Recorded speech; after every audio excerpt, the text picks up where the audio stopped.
人在地前来看南投清境地区的年度大代志——清境火把节，10月25要来举办，承办长家宴来热身，展现着云南的传统风俗。清境长家宴伫社区广场摆2日，坐满在地人甲因的亲情好朋友，作为享受好食的料理，哪食哪开讲，充满欢乐甲笑声。大家这样子一起来的话呢，比较很高兴啊，很好啊，这样子呢。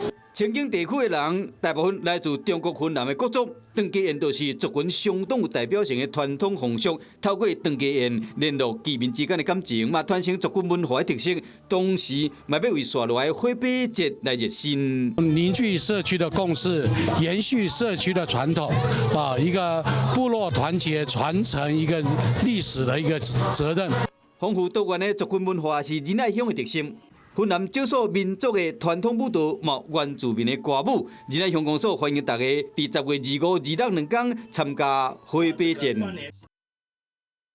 Hello， 我是张新文。想要抢先掌握最及时的新闻资讯吗？赶快订阅、按赞、开启小铃铛，锁定华视新闻 YouTube 频道。